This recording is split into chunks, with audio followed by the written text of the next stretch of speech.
First episode பார்த்தோன்னே, I thought about death. அ நம்ம எல்லாருமே we live for some time.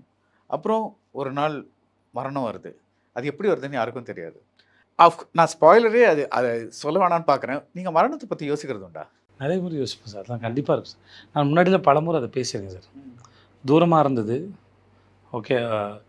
பக்கத்து வீட்டுக்கு வந்தது, எதிர்த்த வீட்டுக்கு வந்தது. ஒரு நாள் என் வீட்டுக்கு தொட்டுச்சு.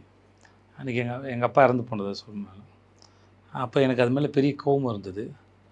அப்புறம் என்னை ஆறுதல் படுத்துச்சு. எனக்கு வாழ்க்கையை புரிய வச்சுச்சு. அப்புறம் நான் பழகிட்டேன். இப்போ எப்போ வேணாலும் எனக்கும் வரலாங்கிறதுனால நான் அதை வரவேற்கவும் ரெடியாக தான் இருக்கிறான்றதுக்கு அது நவத்தி எடுத்துகிட்டு போச்சு. ஸோ அதனால் அது எப்பயுமே அது பல முறை யோசிக்க வைக்கும். அதுதான் பகுத்தறிவு சிந்தனைக்கான ஒரு பாதையும் அது வகுக்கும் நான் நம்புகிறேன். ஸோ அதனால் அது மேலே நிறைய கேள்வி வந்துகிட்டே இருக்குல்ல. எவ்வளோ சாதிச்சு இன்னும் பெரிய ஆளாக இருந்தாலும் அது ஒரு நாள் ஒன்றுமே இல்லாமல் காற்றுல கரைஞ்சி போகிறதுக்கு போய் சேர்ந்துருது. அது ஸோ எவ்வளோ பெரிய சாதனை செஞ்சாலும் சரி. ஸோ அதனால் இந்த படத்தில் அவனவன் படத்தில் அந்த லிரிக்கில் ஒரு வார்த்தை வரும். அது சிறியதாக வரைந்தாலும் பெரியதாக வரைந்தாலும் பூஜ்ஜியத்தில் மதிப்பா என்ன அப்படின்னு இருக்கும். ஸோ இங்கே பெரிய மனுஷன் சின்ன மனுஷன் அப்படிலாம் ஒன்றும் கிடையாது. ஸோ அதனால் இறப்பு அது எல்லாருக்கும் ஒரு சமமானதான் இருக்கும். அது நிறையா பல சமயத்தில் அது நிறைய கேள்விகள் எழுப்பும். இப்போ நான் கடவுளில் மரணம் ஒருத்தருக்கு வரம் ஒருத்தருக்கு தண்டனைன்னு மாறுது நான் அதையும் நிஜமாக தான் பார்க்குறேன். ஸோ அது மாதிரி நிறையா அது மேலே பார்வைகள் இருக்குது. ஒருத்தரோட மரணத்தின் வழியாக அவரோட வாழ்க்கையை போய் பார்க்குறோம் இல்லையா? அது ஒரு இந்த மாதிரி ஒரு எபிசோடிக் ஃபார்மேட்டில் ஐ திங்க் அப்படி தான் முடியும்னு நினைக்கிறேன். பிகாஸ் இது மட்டும் ஒரு நீங்கள் இப்போ காப்பேரன்சிங்கம் பார்த்துருக்கோம், நிறைய படங்கள் பார்த்துருக்கோம், சேதுபதி பார்த்துருக்கோம். அதுலலாம் ஒரு கேரக்டரோட ஒரு எபிசோட் பார்க்குற மாதிரி இருக்கும்.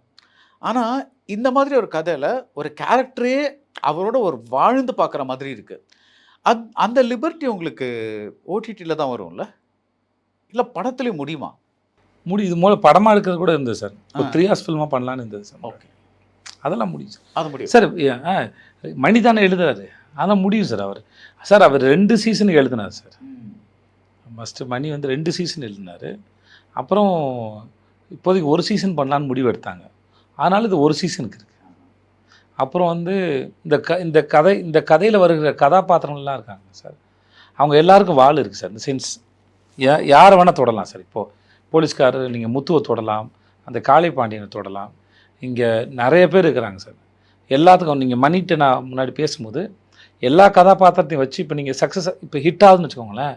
நீங்கள் இல்லை எந்த கதாபாத்திரம் உங்களுக்கு பிடிக்குதோ அதை வச்சு அதுக்கு நீங்கள் ஒரு சீசன் எடுக்கலாம், இல்லை ஒரு 4 எபிசோடு எடுக்கலாம். அந்த மாதிரி அளவுக்கு அதில் ஸ்பேஸ் இருக்குது, அந்த கதையில் இருக்குது. வெறும் என்னுடைய இது மட்டும்தான் இருக்குன்னு அவசியம் இல்லைன்னு சொல்லுவேன். இப்போ நீங்கள் முத்து போலீஸாக நடிச்சிருக்கான், சப் இன்ஸ்பெக்டராக நடிச்சிருக்கான்னு நினைக்கிறேன்.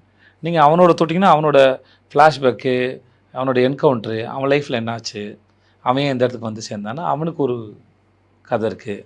இப்படி காளை பாண்டியன் ஒருவேளை இங்கே தான் வேறு இடத்துக்கு போனான்னா அவனை ஃபாலோ பண்ணி எடுத்துகிட்டு போகிறீங்கன்னா அவருக்கு ஒன்று இருக்குது. இப்போ இவங்க மாமியார் மருமக சண்டையை தொட்டிங்கன்னா அதுக்கு ஒன்று இருக்குது. சாராய கேள்வி ஒன்று இருக்கும், அதுக்கு ஒன்று இருக்குது. இது மாதிரி அவர் எல்லாத்துக்கும் ஒரு இது